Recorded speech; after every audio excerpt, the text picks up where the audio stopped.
ਸਤਿ ਸ਼੍ਰੀ ਅਕਾਲ। ਤੁਸੀਂ ਦੇਖ ਰਹੇ ਹੋ ਪੰਜਾਬ ਮੇਲ USA TV। ਮੈਂ ਬरुण ਕੌਰ ਮਾਨ। ਖਬਰਾਂ ਦੇ ਬੁਲੇਟਿਨ ਵਿੱਚ ਤੁਹਾਡਾ ਸਵਾਗਤ ਹੈ। ਪੇਸ਼ ਨੇ ਪਹਿਲਾਂ ਚੋਣਵੀਆਂ ਖਬਰਾਂ। 27 ਲੱਖ ਇਮੀਗ੍ਰੇਸ਼ਨ ਅਰਜ਼ੀਆਂ ਦਾ ਬੈਕਲੌਗ 4 ਮਹੀਨੇ ਵਿੱਚ ਹੋਵੇਗਾ ਖਤਮ।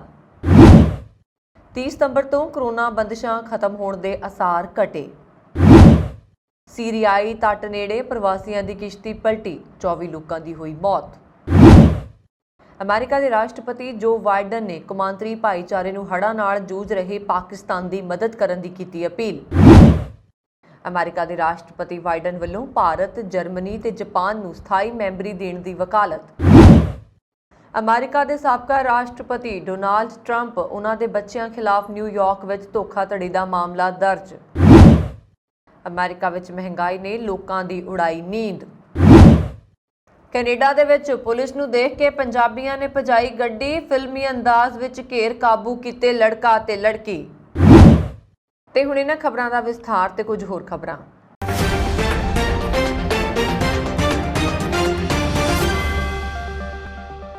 ਸਤਾਈ ਲੱਖ ਇਮੀਗ੍ਰੇਸ਼ਨ ਅਰਜ਼ੀਆਂ ਦਾ ਬੈਕਲੌਗ ਮੌਜੂਦਾ ਵਰ੍ਹੇ ਦੇ ਅੰਤ ਤੱਕ ਖਤਮ ਹੋਣ ਦੀ ਉਮੀਦ ਜ਼ਾਹਿਰ ਕਰਦਿਆਂ ਕੈਨੇਡਾ ਸਰਕਾਰ ਨੇ ਕਿਹਾ ਹੈ ਕਿ ਸ਼ੁੱਕਰਵਾਰ ਤੋਂ ਇਮੀਗ੍ਰੇਸ਼ਨ ਪ੍ਰਣਾਲੀ ਮੁਕੰਮਲ ਤੌਰ ਤੇ ਡਿਜੀਟਲ ਹੋ ਰਹੀ ਹੈ, ਜਿਸ ਰਾਹੀਂ PR ਦੀਆਂ ਅਰਜ਼ੀਆਂ ਕੁਝ ਹਫ਼ਤਿਆਂ ਵਿੱਚ ਨਿਪਟਾਈਆਂ ਜਾ ਸਕਣਗੀਆਂ ਅਤੇ ਫਾਈਲ ਦਾ ਸਟੇਟਸ ਵੀ ਨਾਲੋਂ ਨਾਲ ਪਤਾ ਲੱਗਦਾ ਰਹੇਗਾ।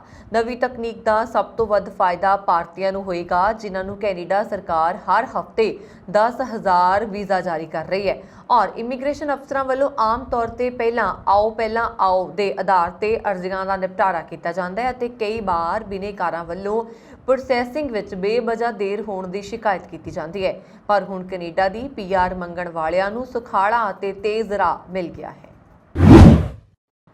ਕੈਨੇਡਾ ਵਿੱਚ 30 ਸਤੰਬਰ ਤੋਂ ਕਰੋਨਾ ਬੰਦਿਸ਼ਾਂ ਖਤਮ ਹੋਣ ਦੇ ਆਸਾਰ ਮੁੜ ਮੱਧਮ ਹੁੰਦੇ ਨਜ਼ਰ ਆਏ, ਜਦੋਂ ਪ੍ਰਧਾਨ ਮੰਤਰੀ ਅਤੇ ਟਰਾਂਸਪੋਰਟ ਮੰਤਰੀ ਨੇ ਅਰਾਈਵ ਕੈਨ ਐਪ ਦੀਆਂ ਸਿਫਤਾਂ ਦਾ ਸਿਲਸਿਲਾ ਜਾਰੀ ਰੱਖਿਆ।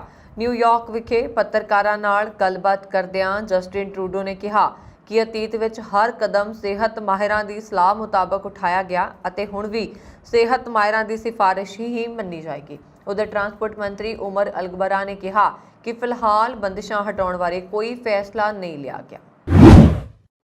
ਲੈਬਨਾਨ ਤੋਂ ਪ੍ਰਵਾਸੀਆਂ ਨੂੰ ਲੈ ਕੇ ਜਾ ਰਹੀ ਇੱਕ ਕਿਸ਼ਤੀ ਵੀਰਵਾਰ ਨੂੰ ਸੀਰੀਆਈ ਜਲ ਖੇਤਰ ਵਿੱਚ ਪਲਟ ਗਈ, ਜਿਸ ਵਿੱਚ 24 ਲੋਕਾਂ ਦੀ ਮੌਤ ਹੋ ਗਈ ਅਤੇ 13 ਹੋਰ ਜ਼ਖਮੀ ਹੋ ਗਏ। ਇੱਕ ਸੀਰੀਆਈ ਅਧਿਕਾਰੀ ਨੇ ਇਹ ਜਾਣਕਾਰੀ ਦਿੱਤੀ ਹੈ। ਸਮੁੰਦਰੀ ਬੰਦਰਗਾਹ ਦੇ ਜਨਰਲ ਡਾਇਰੈਕਟਰ ਸਮੀਰ ਕ੍ਰੈਬੋਸਲੀ ਨੇ ਕਿਹਾ ਕਿ ਜਹਾਜ਼ ਤੇ ਸਵਾਰ 15 ਲੋਕਾਂ ਨੂੰ ਬਚਾ ਲਿਆ ਗਿਆ।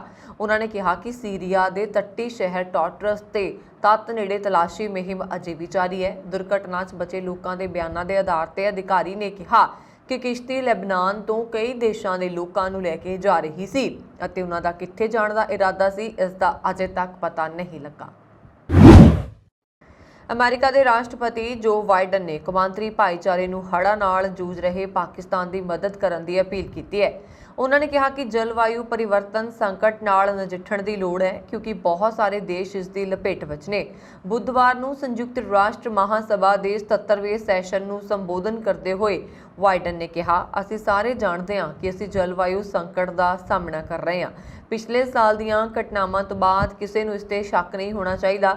ਅਸੀਂ ਮੀਟਿੰਗਾਂ ਵਿੱਚ ਸ਼ਾਮਲ ਹੁੰਦੇ ਰਹਿੰਦੇ ਹਾਂ। ਇਸ ਵੇਲੇ ਜਦੋਂ ਅਸੀਂ ਮਿਲ ਰਹੇ ਹਾਂ ਤਾਂ ਇਸ ਦੌਰਾਨ ਪਾਕਿਸਤਾਨ ਦਾ ਬਹੁਤਾ ਇਲਾਕਾ ਪਾਣੀ ਵਿੱਚ ਡੁੱਬਿਆ ਹੋਇਆ, ਉਸ ਨੂੰ ਮਦਦ ਦੀ ਲੋੜ ਹੈ। ਜ਼ਿਕਰਯੋਗ ਹੈ ਕਿ ਪਾਕਿਸਤਾਨ 'ਚ ਭਾਰੀ ਮੀਂਹ ਕਾਰਨ ਆਏ ਹੜ੍ਹਾਂ ਕਾਰਨ 14 ਜੂਨ ਤੋਂ ਹੁਣ ਤੱਕ 1576 ਲੋਕਾਂ ਦੀ ਮੌਤ ਹੋ ਚੁੱਕੀ ਹੈ ਅਤੇ ਹਜ਼ਾਰਾਂ ਲੋਕ ਜ਼ਖਮੀ ਹੋ ਚੁੱਕੇ ਨੇ।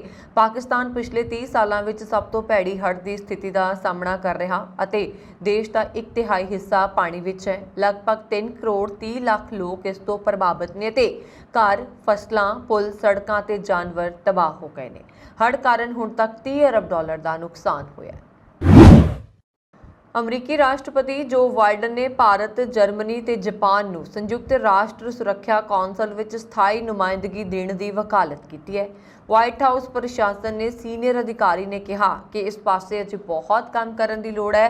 ਅਧਿਕਾਰੀਆਂ ਨੇ ਇੱਕ ਸਵਾਲ ਦੇ ਜਵਾਬ ਵਿੱਚ ਕਿਹਾ, ਅਸੀਂ ਭਾਰਤ, ਜਰਮਨੀ ਤੇ ਜਾਪਾਨ ਨੂੰ ਸੁਰੱਖਿਆ ਕੌਂਸਲ ਦਾ ਸਥਾਈ ਮੈਂਬਰ ਬਣਾਉਣ ਦੀ ਪਹਿਲ ਦੀ ਵਕਾਲਤ ਕਰਦੇ ਹਾਂ ਤੇ ਅੱਗੋਂ ਵੀ ਕਰਾਂਗੇ।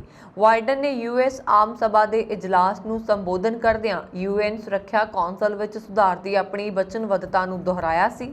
ਇਸ ਦੌਰਾਨ ਯੂਕਰੇਨ ਦੇ ਰਾਸ਼ਟਰਪਤੀ ਵਲਾਦੀਮੀਰ ਜ਼ੈਲੈਂਸਕੀ ਨੇ ਭਾਰਤ, ਜਾਪਾਨ, ਬ੍ਰਾਜ਼ੀਲ ਤੇ ਉਹਨਾਂ ਦੇ ਆਪਣੇ ਮੁਲਕ ਨੂੰ ਹੁਣ ਤੱਕ UN ਸੁਰੱਖਿਆ ਕੌਂਸਲ ਦਾ ਸਥਾਈ ਮੈਂਬਰ ਨਾ ਬਣਾਉਣ ਤੇ ਇਤਰਾਜ਼ ਜਤਾਇਆ। ਉਹਨਾਂ ਨੇ ਕਿਹਾ ਕਿ ਇੱਕ ਦਿਨ ਆਏਗਾ ਜਦੋਂ ਇਸ ਮਸਲੇ ਦਾ ਨਿਬੇੜਾ ਹੋਏਗਾ। ਨਿਊਯਾਰਕ ਦੇ ਅਟਾਰਨੀ ਜਨਰਲ ਨੇ ਬੁੱਧਵਾਰ ਨੂੰ ਸਾਬਕਾ ਰਾਸ਼ਟਰਪਤੀ ਡੋਨਾਲਡ ਟਰੰਪ, ਉਹਨਾਂ ਦੇ 3 ਬੱਚਿਆਂ ਅਤੇ ਟਰੰਪ ਸੰਗਠਨ ਖਿਲਾਫ ਕਥਿਤ ਧੋਖਾਧੜੀ ਨੂੰ ਲੈ ਕੇ ਮੁਕੱਦਮਾ ਦਾਇਰ ਕੀਤਾ ਹੈ। ਮੀਡੀਆ ਰਿਪੋਰਟਾਂ ਦੇ ਹਵਾਲੇ ਨਾਲ ਇਹ ਗੱਲ ਸਾਹਮਣੇ ਆਈ ਹੈ।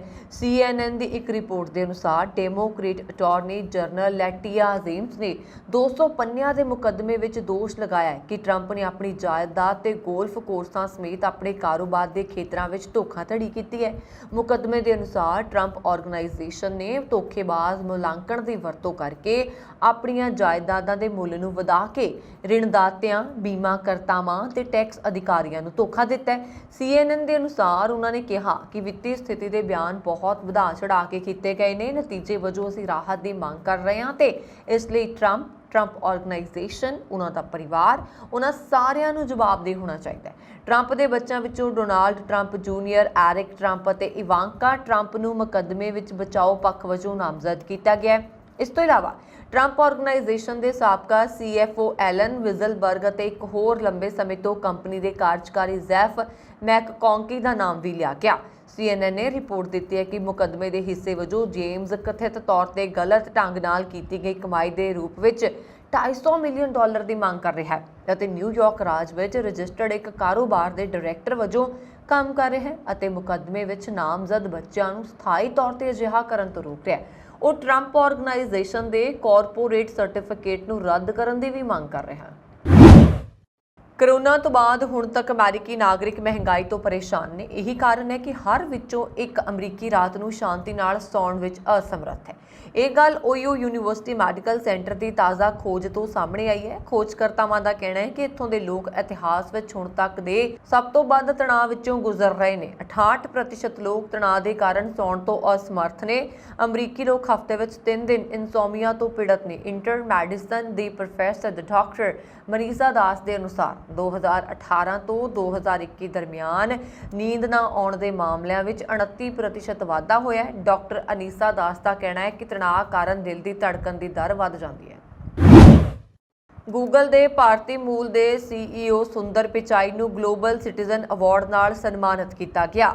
ਨਿਊਯਾਰਕ ਸਿਟੀ ਵਿੱਚ ਹੋਏ ਸਮਾਗਮ ਦੌਰਾਨ ਉਹਨਾਂ ਨੂੰ ਇਹ ਖਿਤਾਬ ਐਟਲਾਂਟਿਕ ਕੌਂਸਲ ਨੇ ਪ੍ਰਦਾਨ ਕੀਤਾ।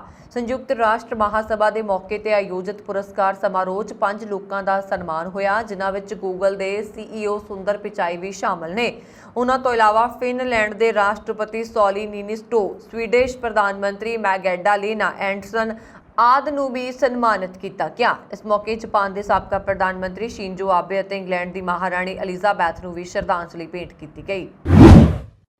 ਅਮਰੀਕਾ ਦੇ ਫਲੋਰੀਡਾ ਵਿੱਚ 5 ਸੈਮੀ ਟ੍ਰੇਲਰਾਂ ਦੇ ਹਾਦਸਾਗ੍ਰਸਤ ਹੋਣ ਕਾਰਨ ਹਜ਼ਾਰਾਂ ਬੀਅਰ ਦੇ ਡੱਬੇ ਸੜਕ ਤੇ ਡਿੱਗ ਗਏ, ਜਿਸ ਨਾਲ ਫਲੋਰੀਡਾ 'ਚ ਇੱਕ ਹਾਈਵੇ ਜਾਮ ਹੋ ਗਿਆ। BBC ਨੇ ਵੀਰਵਾਰ ਨੂੰ ਇਹ ਜਾਣਕਾਰੀ ਦਿੱਤੀ। BBC ਦੀ ਇੱਕ ਰਿਪੋਰਟ ਦੇ ਅਨੁਸਾਰ ਬੁੱਧਵਾਰ ਨੂੰ ਬੀਅਰ ਲੈ ਕੇ ਜਾ ਰਿਹਾ ਇੱਕ ਸੈਮੀ ਟ੍ਰੇਲਰ ਸੜਕ ਕਿਨਾਰੇ ਖੜੇ ਟਰੱਕਾਂ ਫਲੋਰੀਡਾ ਹਾਈਵੇ ਪੈਟਰੋਲ ਨੇ ਇਸ ਦ੍ਰਿਸ਼ ਦੀਆਂ ਤਸਵੀਰਾਂ ਲਈਆਂ, ਜਿਸ ਵਿੱਚ ਸੜਕ ਉੱਤੇ ਬੀਅਰ ਦੇ ਕਈ ਡੱਬੇ ਖਿਲਰੇ ਦਿਖਾਈ ਦੇ ਰਹੇ ਨੇ। ਟੈਂਪਵੇ ਟਾਈਮਜ਼ ਅਨੁਸਾਰ ਬੁੱਧਵਾਰ ਸਵੇਰੇ ਇੱਕ ਵਿਅਸਤ ਹਾਈਵੇ ਤੇ 2 ਸੈਮੀ ਟ੍ਰੇਲਰ ਹਾਦਸਾਗ੍ਰਸਤ ਹੋ ਗਏ ਤੇ ਆਪਸ ਵਿੱਚ ਟਕਰਾ ਗਏ। ਉਹਨਾਂ ਦੀ ਮਦਦ ਲਈ 2 ਹੋਰ ਸੈਮੀ ਟ੍ਰੇਲਰ ਅਤੇ ਇੱਕ ਪਿਕਅਪ ਟਰੱਕ ਵੀ ਆਏ। ਬੀਅਰ ਲੈ ਕੇ ਜਾ ਰਿਹਾ 5ਵਾਂ ਸੈਮੀ ਟ੍ਰੇਲਰ ਸਮੇਂ ਸਿਰ ਨਾ ਰੁਕ ਸਕਿਆ ਤੇ ਖੜੇ ਵਾਹਨ ਨਾਲ ਟਕਰਾ ਗਿਆ। ਬੀਅਰ ਦੇ ਨਾਲ ਇੱਕ ਹੋਰ ਲਾਰੀ ਵੀ ਭਰਿਆ ਕੰਕਰੀਟ ਵੀ ਪੂਰੀ ਤਰ੍ਹਾਂ ਸੜਕ ਤੇ ਫੈਲ ਗਿਆ, ਪਰ ਕੁਝ ਘੰਟਿਆਂ ਬਾਅਦ ਹਾਈਵੇ ਨੂੰ ਆਵਾਜਾਈ ਲਈ ਖੋਲ੍ਹ ਦਿੱਤਾ ਗਿਆ। ਕੋਰੋਨਾ ਮਹਾਮਾਰੀ ਪੂਰੀ ਤਰ੍ਹਾਂ ਖਤਮ ਨਹੀਂ ਹੋਈ ਹੈ, ਪਰ ਇਸ ਦਾ ਅੰਤ ਨੇੜੇ ਆ ਰਿਹਾ। ਇਹ ਗੱਲ ਨਿਊਯਾਰਕ ਵਿੱਚ ਹੋਈ UNGA ਦੀ ਮੀਟਿੰਗ ਦੌਰਾਨ WHO ਦੇ ਡਾਇਰੈਕਟਰ ਜਨਰਲ ਡਾਕਟਰ ਟੈਡਰੋਸ ਨੇ ਕਹੀ।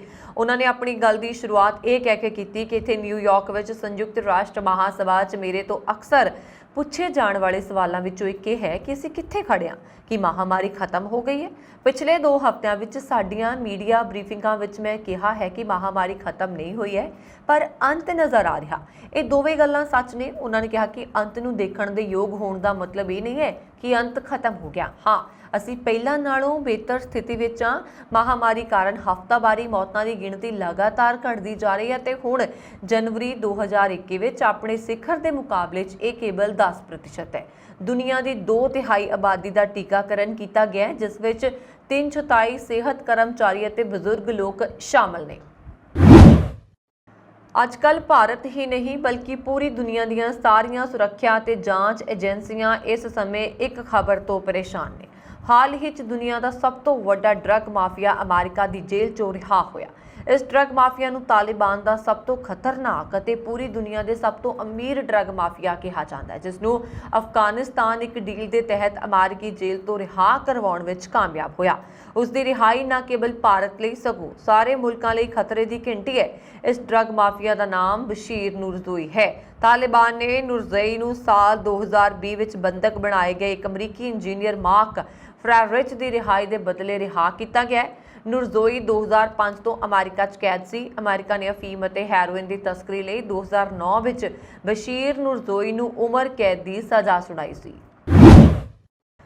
ਕੋਰੋਨਾ ਮਗਰੋਂ ਕੈਨੇਡਾ ਵਿੱਚ ਮੰਕੀਪੌਕਸ ਦੇ ਮਰੀਜ਼ਾਂ ਦੀ ਗਿਣਤੀ ਲਗਾਤਾਰ ਵੱਧਦੀ ਜਾ ਰਹੀ। ਹਾਲਾਂਕਿ ਇਹ ਬਿਮਾਰੀ ਕੋਰੋਨਾ ਜਿੰਨੀ ਤੇਜ਼ੀ ਨਾਲ ਨਹੀਂ ਫੈਲੀ, ਪਰ ਇਸ ਦੇ ਮਰੀਜ਼ਾਂ ਦਾ ਅੰਕੜਾ ਹੁਣ 1379 ਤੋਂ ਪੁੱਜ ਚੁੱਕਾ ਹੈ। ਕੇਸਾਂ ਦੇ ਮਾਮਲੇ 'ਚ ਓਨਟਾਰੀਓ ਸੂਬਾ ਸਭ ਤੋਂ ਅੱਗੇ ਚੱਲ ਰਿਹਾ। ਇੱਥੇ ਇਸ ਬਿਮਾਰੀ ਦੇ ਹੁਣ ਤੱਕ 667 ਮਰੀਜ਼ ਮਿਲ ਚੁੱਕੇ ਨੇ। ਕੈਨੇਡਾ ਦੀ ਹੈਲਥ ਏਜੰਸੀ ਮੁਤਾਬਕ ਦੇਸ਼ ਭਰ ਵਿੱਚ ਹੁਣ ਤੱਕ ਮੰਕੀਪੌਕਸ ਦੇ 1379 ਮਰੀਜ਼ਾਂ ਦੀ ਪੁਸ਼ਟੀ ਹੋਈ ਹੈ। ਕੈਨੇਡਾ ਵਿੱਚ ਮਕਾਨਾਂ ਦੀ ਸਮੱਸਿਆਵਾਂ ਨਾਲ ਸੰਬੰਧਿਤ ਨਿਤ ਨਵੇਂ ਅੰਕੜੇ ਸਾਹਮਣੇ ਆਉਂਦੇ ਰਹਿੰਦੇ ਨੇ। ਜੀ ਹਾਂ, ਤਾਜ਼ਾ ਰਿਪੋਰਟ ਵਿੱਚ ਦਾਅਵਾ ਕੀਤਾ ਗਿਆ ਹੈ ਕਿ 8 ਲੱਖ ਤੋਂ ਵੱਧ ਮਕਾਨਾਂ ਵਿੱਚ ਸਮਰੱਥਾ ਤੋਂ ਜ਼ਿਆਦਾ ਲੋਕ ਰਹਿ ਰਹੇ ਨੇ। ਸਟੈਟਕੈਨ ਦੇ ਅੰਕੜਿਆਂ ਦੇ ਮੁਤਾਬਕ ਸੀਮਤ ਆਮਦਨ ਕਾਰਨ ਵੱਡੀ ਗਿਣਤੀ ਵਿੱਚ ਲੋਕ ਆਪਣਾ ਮੌਜੂਦਾ ਮਕਾਨ ਬਦਲਣ ਦੇ ਸਮਰੱਥ ਨਹੀਂ। ਤਕਰੀਬਨ 15 ਲੱਖ ਲੋਕਾਂ ਨੂੰ ਕੋਰ ਹਾਊਸਿੰਗ ਨੀਡ ਵਾਲੀ ਸ਼੍ਰੇਣੀ 'ਚ ਰੱਖਿਆ ਗਿਆ ਹੈ, ਜਿਨ੍ਹਾਂ ਕੋਲ ਰਹਿਣ ਵਾਸਤੇ ਲੋੜੀਂਦੀ ਥਾਂ ਉਪਲਬਧ ਨਹੀਂ ਹੈ ਅਤੇ ਇੱਕ ਕਮਰੇ ਵਿੱਚ ਕਈ ਜਣੇ ਰਹਿ ਕੇ ਗੁਜ਼ਾਰਾ ਕਰ ਰਹੇ ਨੇ। ਫੈਡਰਲ ਏਜੰਸੀ ਦੇ ਮਾਪਦੰਡਾਂ ਦੇ ਮੁਤਾਬਕ ਇੱਕ ਕਮਰੇ ਵਿੱਚ 3 ਜਾਂ ਇਸ ਤੋਂ ਵੱਧ ਲੋਕਾਂ ਦੀ ਰਿਹਾਇਸ਼ ਨੂੰ ਗੈਰ ਵਾਜਬ ਮੰਨਿਆ ਜਾਂਦਾ ਹੈ। ਕੈਨੇਡਾ ਤੋਂ ਇੱਕ ਵੱਡੀ ਖਬਰ ਸਾਹਮਣੇ ਆਈ ਹੈ। ਕੈਨੇਡਾ ਦੇ ਬ੍ਰੈਂਪਟਨ ਵਿੱਚ ਪੁਲਿਸ ਨੇ ਕੁਝ ਪੰਜਾਬੀ ਮੁੰਡੇ ਅਤੇ ਇੱਕ ਕੁੜੀ ਨੂੰ ਕਾਬੂ ਕੀਤਾ ਹੈ। ਅਸਲ ਵਿੱਚ ਇਹ ਸਾਰੇ ਇੱਕ ਜੀਪ ਵਿੱਚ ਸਨ ਅਤੇ ਸੜਕ ਤੇ ਇੱਧਰ-ਉੱਧਰ ਗੱਡੀ ਘੁਮਾ ਰਹੇ ਸਨ। ਇਸ ਤੇ ਪੁਲਿਸ ਦਾ ਧਿਆਨ ਇਹਨਾਂ ਵੱਲ ਗਿਆ। ਪੁਲਿਸ ਨੇ ਜਦੋਂ ਉਹਨਾਂ ਦਾ ਪਿੱਛਾ ਕੀਤਾ ਤਾਂ ਉਹਨਾਂ ਨੇ ਗੱਡੀ ਰੋਕਣ ਦੀ ਬਜਾਏ ਭੱਜਣਾ ਸ਼ੁਰੂ ਕਰ ਦਿੱਤਾ। ਇਸ ਤੇ ਪੁਲਿਸ ਨੂੰ ਸ਼ੱਕ ਹੋਇਆ ਕਿ ਸ਼ਾਇਦ ਉਹ ਕਿਸੇ ਵਾਰਦਾਤ ਨੂੰ ਅੰਜਾਮ ਦੇਣ ਜਾ ਰਹੇ ਨੇ ਜਾਂ ਅੰਜਾਮ ਦੇ ਕੇ ਆਏ ਨੇ।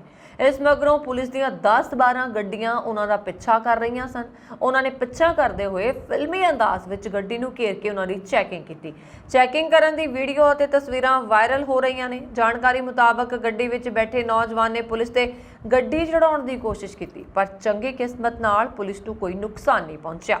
ਇਸ ਮਗਰੋਂ ਉਹਨਾਂ ਨੇ ਹੋਰ ਗੱਡੀਆਂ ਨੂੰ ਟੱਕਰ ਮਾਰਨ ਦੀ ਕੋਸ਼ਿਸ਼ ਕੀਤੀ।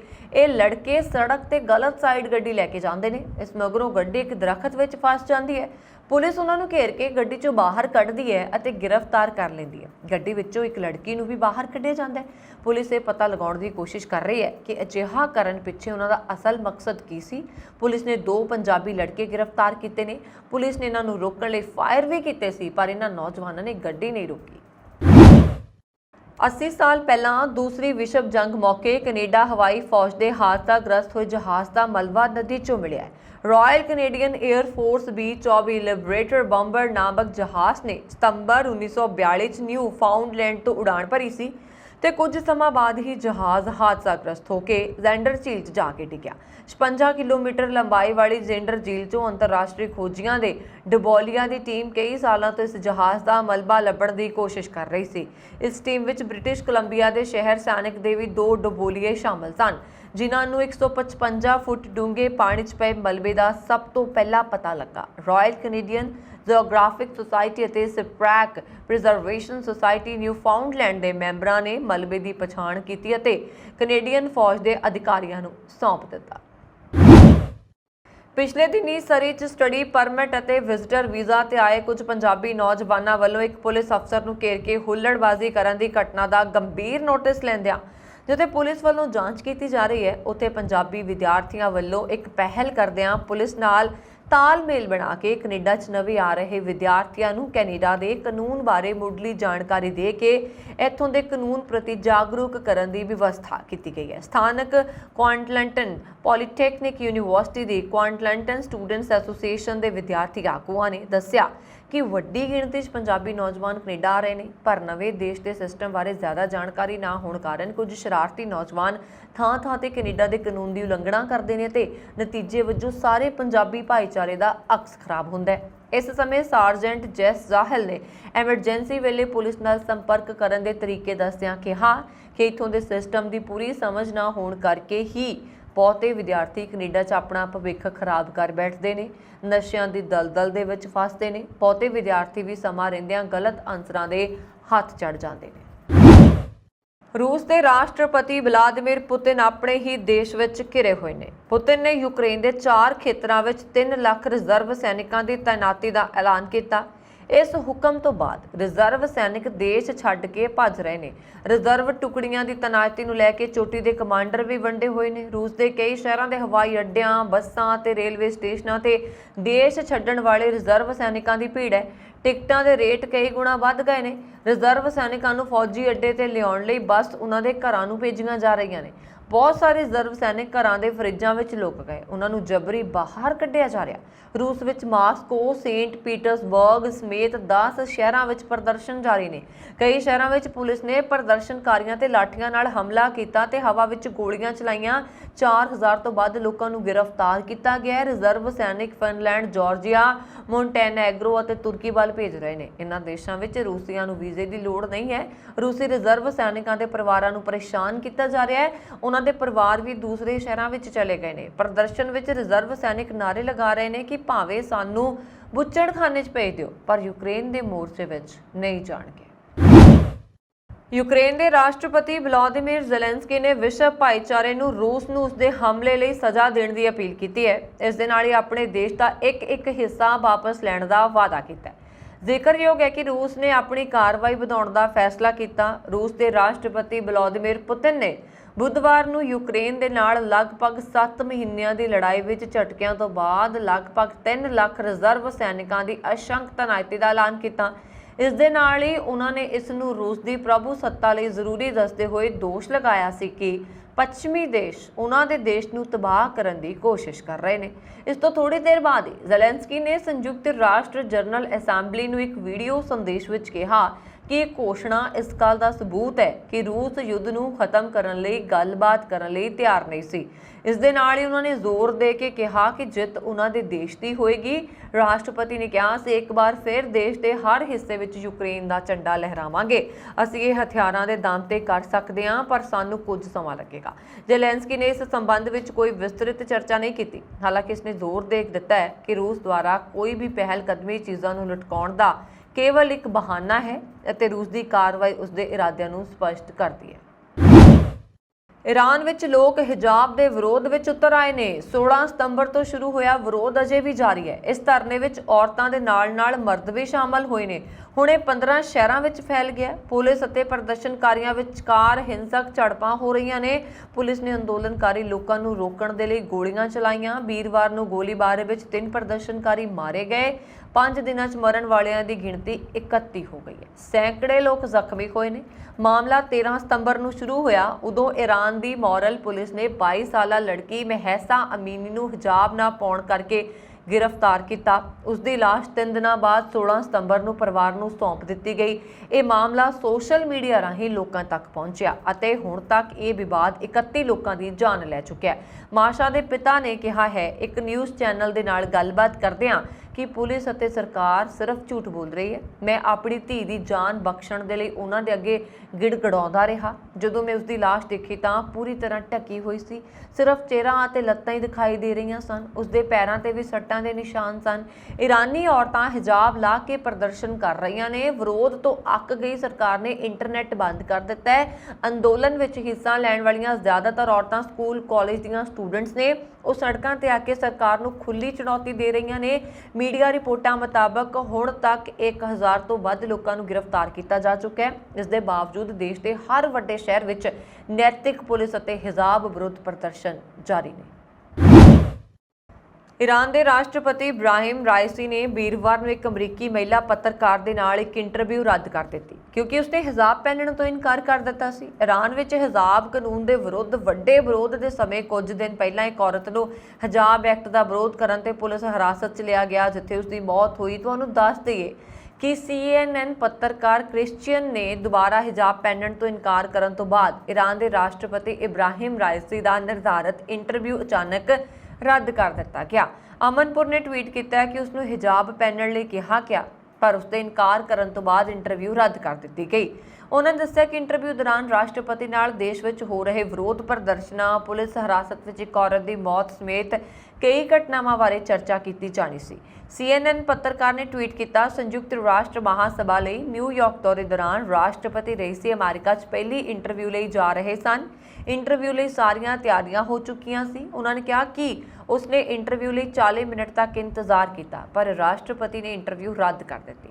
ਉਹਨਾਂ ਨੇ ਦੱਸਿਆ ਕਿ ਕਰੀਬ 40 ਮਿੰਟ ਬਾਅਦ ਰਾਸ਼ਟਰਪਤੀ ਦੇ ਪਾਸੋਂ ਇੱਕ ਵਿਅਕਤੀ ਆਇਆ ਅਤੇ ਉਹਨਾਂ ਨੂੰ ਹਿਜਾਬ ਪਹਿਨਣ ਲਈ ਕਿਹਾ, ਜਿਸ ਨੂੰ ਪੱਤਰਕਾਰ ਨੇ ਇਨਕਾਰ ਕਰ ਦਿੱਤਾ, ਜਿਸ ਤੋਂ ਬਾਅਦ ਇੰਟਰਵਿਊ ਨੂੰ ਰੱਦ ਕਰ ਦਿੱਤਾ।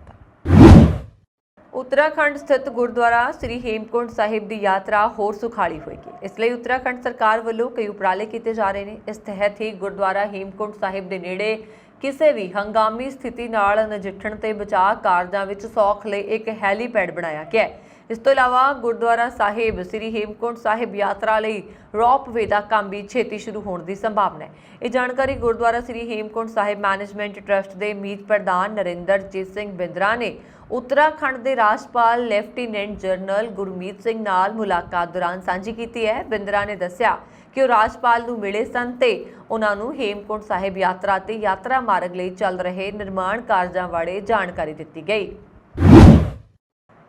जे तुहानू हज़ारां रुपए किते पे मिलन तां तुसीं की करोगे? ਉਹ ਵੀ ਉਦੋਂ ਜਦੋਂ ਤੁਹਾਨੂੰ ਬਹੁਤ ਲੋੜ ਹੋਵੇ। ਬਹੁਤ ਸਾਰੇ ਲੋਕਾਂ ਦਾ ਜਵਾਬ ਹੋਏਗਾ ਕਿ ਉਹ ਇਸ ਨੂੰ ਚੱਕ ਕੇ ਖਰਚ ਕਰਨਗੇ, ਪਰ ਕੁਝ ਲੋਕ ਇਹ ਵੀ ਕਹਿਣਗੇ ਉਸ ਪੈਸੇ ਤੇ ਉਹਨਾਂ ਦਾ ਹੱਕ ਨਹੀਂ ਹੈ, ਇਸ ਲਈ ਉਹ ਨਹੀਂ ਲੈਣਗੇ। ਇਸ ਤਰ੍ਹਾਂ ਦੀ ਖੁਦਾਰੀ ਲੋਕਾਂ ਦੇ ਅੰਦਰ ਸ਼ਾਇਦ ਹੀ ਹੋਵੇ। ਹਾਲ ਹੀ ਵਿੱਚ ਅਮਰੀਕਾ ਦੀ ਇੱਕ ਔਰਤ ਨੇ ਵੀ ਅਜਿਹਾ ਹੀ ਹੌਸਲਾ ਦਿਖਾਇਆ, ਜਿਸ ਤੋਂ ਬਾਅਦ ਉਸ ਦੀ ਤਾਰੀਫ ਹੋ ਰਹੀ ਹੈ। ਹਾਲ ਹੀ ਵਿੱਚ ਅਮਰੀਕਾ ਦੇ ਜਾਰਜੀਆ ਸੂਬੇ ਦੇ ਜੈਕਸਨ 'ਚ ਰਹਿਣ ਵਾਲੀ ਜਵਾਨ ਆਲਵਰ ਨਾਲ ਕੁਝ ਅਜਿਹਾ ਹੋਇਆ, ਜਿਸ ਨੂੰ ਜਾਣ ਕੇ ਤੁਸੀਂ ਉਸ ਦੀ ਕਦਰ ਕਰੋਗੇ ਤੇ ਇਹ ਘਟਨਾ ਤੁਹਾਡੇ ਦਿਲ ਨੂੰ ਛੂ ਜਾਏਗੀ। ਜੌਨ ਇੱਕ ਦਾਦੀ ਹੈ ਅਤੇ ਹਾਲ ਹੀ ਵਿੱਚ ਇੱਕ KFC ਦੀ ਡਰਾਈਵ ਤੇ ਸੈਂਡਵਿਚ ਆਰਡਰ ਕਰਨ ਲਈ ਖੜੀ ਹੋਈ ਸੀ। ਜਦੋਂ ਉਸ ਦਾ ਆਰਡਰ ਮਿਲਿਆ ਤਾਂ ਉਸ ਵਿੱਚ ਉਸ ਨੂੰ ਅਜਿਹੀ ਚੀਜ਼ ਨਜ਼ਰ ਆਈ, ਜਿਸ ਨੂੰ ਵੇਖ ਕੇ ਉਸਦੇ ਹੋਸ਼ ਉੱਡ ਗਏ। ਉਸਨੇ ਦੇਖਿਆ ਕਿ ਸੈਂਡਵਿਚ ਹੇਠਾਂ 43,000 ਰੁਪਏ ਦੱਬੇ ਹੋਏ ਸਨ। ਜੌਨ ਰੁਪਏ ਦੇਖ ਕੇ ਹੈਰਾਨ ਰਹਿ ਗਈ। ਉਸਨੂੰ ਪੈਸੇ ਦੀ ਲੋੜ ਤਾਂ ਸੀ ਅਤੇ ਉਸ ਤੇ ਕਾਫੀ ਕਰਜ਼ਾ ਵੀ ਸੀ, ਪਰ ਇਸ ਦੇ ਬਾਵਜੂਦ ਉਸਨੇ ਇਹ ਪੈਸੇ ਲੈਣ ਬਾਰੇ ਨਹੀਂ ਸੋਚਿਆ। ਜੌਨ ਨੇ ਦੱਸਿਆ ਹੈ ਕਿ ਉਸਨੇ ਪੈਸੇ ਗਿਣਨੇ ਸ਼ੁਰੂ ਕਰ ਦਿੱਤੇ। ਜਿਵੇਂ ਹੀ ਉਹ $500 ਤੱਕ ਪਹੁੰਚ ਗਈ, ਉਸਨੇ ਗਿਣਤੀ ਕਰਨੀ ਬੰਦ ਕਰ ਦਿੱਤੀ ਅਤੇ ਪੁਲਿਸ ਨੂੰ ਬੁਲਾਇਆ। ਉਸਨੇ ਦੱਸਿਆ ਕਿ ਉਸਨੂੰ ਲੱਗਾ ਕਿ ਉਹ ਇੰਨੇ ਪੈਸੇ ਨਾਲ ਖਰੀਦਦਾਰੀ ਕਰ ਲਏ ਜਾਂ ਫਿਰ ਉਸ ਵਿੱਚੋਂ $20 ਹੀ ਕੱਢ ਲਏ, ਕਿਉਂਕਿ ਉਸਦੀ ਕਾਰ ਵਿਚਲਾ ਪੈਟਰੋਲ ਖਤਮ ਹੋਣ ਵਾਲਾ ਸੀ। ਪਰ ਫਿਰ ਉਸਨੂੰ ਅਹਿਸਾਸ ਹੋਇਆ ਕਿ ਇਹ ਪੈਸੇ ਉਸ ਤੇ ਨਹੀਂ। ਜੋ ਚੋਰੀ ਕਰਦਾ ਹੈ ਤਾਂ ਭਵਿੱਖ ਵਿੱਚ ਉਸ ਨਾਲ ਬੁਰਾ ਹੋਏਗਾ। ਜਦੋਂ ਪੁਲਿਸ ਨੇ ਆ ਕੇ ਜੌਨ ਤੋਂ ਪੈਸੇ ਲਏ ਤਾਂ ਔਰਤ ਦੀ ਇਮਾਨਦਾਰੀ ਦੇਖ ਕੇ ਬਹੁਤ ਖੁਸ਼ ਹੋਈ। ਜੈਕਸਨ ਪੁਲਿਸ ਨੇ ਸੋਸ਼ਲ ਮੀਡੀਆ ਤੇ ਉਹਨਾਂ ਦੀ ਤਾਰੀਫ ਕੀਤੀ ਅਤੇ ਕਿਹਾ ਕਿ ਉਹਨਾਂ ਵਰਗੇ ਲੋਕਾਂ ਦੀ ਬਦੌਲਤ ਹੀ ਸ਼ਹਿਰ ਬਿਹਤਰ ਬਣ ਰਿਹਾ। ਪੁਲਿਸ ਨੂੰ ਜਾਂਚ ਤੋਂ ਪਤਾ ਲੱਗਿਆ ਕਿ ਇਹ ਪੈਸੇ KFC ਦੀ ਰੋਜ਼ਾਨਾ ਦੀ ਜਮ੍ਹਾਂ ਰਕਮ ਸੀ, ਜੋ ਗਲਤੀ ਨਾਲ ਉਸ ਦੇ ਬੈਗ ਵਿੱਚ ਦੇ ਦਿੱਤੀ ਗਈ। ਪੁਲਿਸ ਮੁਤਾਬਕ ਜੌਨ ਕਾਰਨ ਮੈਨੇਜਰ ਦੀ ਨੌਕਰੀ ਵੀ ਬਚ ਗਈ। ਅਮਰੀਕੀ ਕੇਂਦਰੀ ਬੈਂਕ ਨੇ ਲਗਾਤਾਰ ਤੀਜੀ ਵਾਰ ਵਿਆਜ ਦਰਾਂ 'ਚ ਵਾਧਾ ਕੀਤਾ। ਅਮਰੀਕੀ ਫੈਡਰਲ ਰਿਜ਼ਰਵ ਦੇ ਚੇਅਰਮੈਨ ਜੇਰੋਮ ਪਾਵੇਲ ਨੇ ਵਿਆਜ ਦਰਾਂ 'ਚ 0.75% ਦਾ ਵਾਧਾ ਕੀਤਾ। ਪ੍ਰਮੁੱਖ ਨੀਤੀਗਤ ਦਰ 'ਚ ਹਾਲ ਹੀ ਦੇ ਵਾਧੇ ਨਾਲ ਹੁਣ ਇਸ ਤੋਂ 3 ਤੋਂ 3.25% ਹੋ ਗਈ ਹੈ ਤੇ 2008 ਦੀ ਸ਼ੁਰੂਆਤ ਤੋਂ ਬਾਅਦ ਇਸ ਦਾ ਸਭ ਤੋਂ ਉੱਚਾ ਪੱਧਰ ਹੈ। ਮਹਿੰਗਾਈ ਨੂੰ ਕੰਟਰੋਲ ਕਰਨ ਲਈ ਲਗਾਤਾਰ ਤੀਜੀ ਵਾਰ ਵਿਆਜ ਦਰਾਂ ਵਧ ਰਹੀਆਂ ਨੇ। जाको राखे साइयां मार सके ना कोई। इसका अर्थ है जिस ते परमात्मा की कृपा होवे उसका कोई भी बाल बिंगा नहीं कर सकता। एक कहावत इन्हीं दिनी 4 महीनों की बच्ची लिए ढुकमी है, जिसनों ढेर ढेरी हुई बहु मंजिला इमारत के मलबे चों जिंदा कढ़िया गया। दरअसल बीते मंगलवार यानी कि 13 सितंबर नूं जार्डन के अमान के ਜ਼ਬਲ ਅਲ ਬਾਬਦੇ ਵਿੱਚ ਇੱਕ 4 ਮੰਜ਼ਿਲਾ ਰਿਹਾਇਸ਼ੀ ਇਮਾਰਤ ਡਿੱਗ ਗਈ ਸੀ। ਇਸ ਹਾਦਸੇ ਵਿੱਚ ਕਈ ਲੋਕ ਮਲਬੇ ਹੇਠਾਂ ਫਸ ਗਏ, ਜਦਕਿ ਕਈਆਂ ਦੀ ਮਲਬੇ ਹੇਠ ਦੱਬਣ ਕਾਰਨ ਮੌਤ ਹੋ ਗਈ ਸੀ।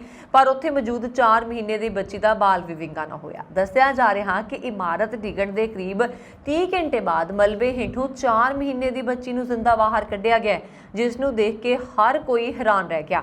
ਹੈਰਾਨੀ ਦੀ ਗੱਲ ਤੇ ਇਹ ਹੈ ਕਿ ਇੱਕ ਦਿਨ ਤੋਂ ਬਾਅਦ ਸਮਾਂ ਬੀਤੇ ਜਾਣ ਤੋਂ ਬਾਅਦ ਵੀ ਮਲਬੇ ਵਿੱਚ ਦੱਬੀ ਇਸ 4 ਮਹੀਨੇ ਦੀ ਬੱਚੀ ਦੇ ਜ਼ਿੰਦਾ ਬਾਹਰ ਆਉਣ ਤੋਂ ਹਰ ਕੋਈ ਇਸ ਨੂੰ ਚਮਤਕਾਰ ਤੋਂ ਘੱਟ ਨਹੀਂ ਮੰਨ ਰਿਹਾ। ਦੱਸਿਆ ਜਾ ਰਿਹਾ ਕਿ ਜਿਵੇਂ ਹੀ ਬੱਚੀ ਬਾਹਰ ਆਈ, ਉਸ ਨੂੰ ਤੁਰੰਤ ਇਲਾਜ ਲਈ ਹਸਪਤਾਲ ਲਿਜਾਇਆ ਗਿਆ। ਹੁਣ ਬੱਚੀ ਪੂਰੀ ਤਰ੍ਹਾਂ ਤੰਦਰੁਸਤ ਹੈ। ਬੱਚੀ ਮਲਬੇ ਹੇਠੋਂ ਬਾਹਰ ਕੱਢਣ ਦੀ ਇੱਕ ਵੀਡੀਓ ਸੋਸ਼ਲ ਮੀਡੀਆ ਤੇ ਤੇਜ਼ੀ ਨਾਲ ਵਾਇਰਲ ਹੋ ਰਹੀ ਹੈ।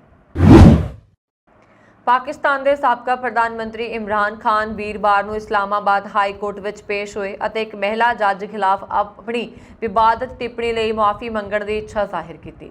ਖਾਨ ਵੱਲੋਂ ਆਪਣੀ ਵਿਵਾਦਪੂਰਨ ਟਿੱਪਣੀ ਲਈ ਵਧੀਕ ਜ਼ਿਲ੍ਹਾ ਤੇ ਸੈਸ਼ਨ ਜੱਜ ਜ਼ੀਬਾ ਚੌਧਰੀ ਤੋਂ ਮੁਆਫੀ ਮੰਗਣ ਦੀ ਇੱਛਾ ਪ੍ਰਗਟ ਕਰਨ ਤੋਂ ਬਾਅਦ ਇਸਲਾਮਾਬਾਦ ਹਾਈ ਕੋਰਟ ਨੇ ਉਨ੍ਹਾਂ ਵਿਰੁੱਧ ਮਾਣਹਾਨੀ ਦੀ ਕਾਰਵਾਈ ਨੂੰ ਮੁਲਤਵੀ ਕਰ ਦਿੱਤਾ।